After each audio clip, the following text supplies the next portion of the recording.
नेपाल के दारुल हुकूमत काठमांडू में लोकला एयरपोर्ट है, जो वैसे तो एक आम सी फ़िज़ाई पट्टी है, मगर जब वहाँ कोई त्यारा लैंडिंग करने लगे तो दिल की धड़कनें रुक सी जाती हैं। यूँ मालूम होता है कि अब मौत की घाटी में सफ़र होगा।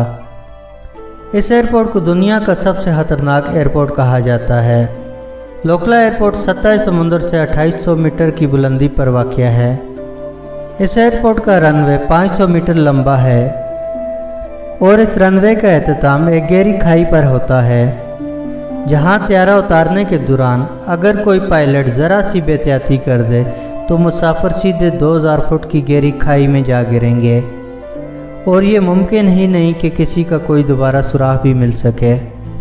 इस रनवे का एक हिस्सा खाई पर ख़त्म होता है, जबकि दूसरे हिस्से के एहतमाम पर एक बड़ी दीवार है और इस रनवे पर 11 डिग्री की ढलान है, जो कि त्यारे को ब्रेक लगाने में मदद देती है। ऐसा न हो तो वहाँ लैंडिंग करना महज खाई में जा गिरने के बराबर है। ये इतना ख़तरनाक एयरपोर्ट है कि इस पर रात के वक्त किसी भी किस्म की कोई भी फ़्लाइट लैंड करवाना दोहरे खतरे को मोल लेना है और रात के वक्त इस पर लैंडिंग नहायत तजर्बेकार और सीनियर पायलट भी अक्सर करते हुए गलती कर बैठते हैं और जान से हाथ धो बैठते हैं।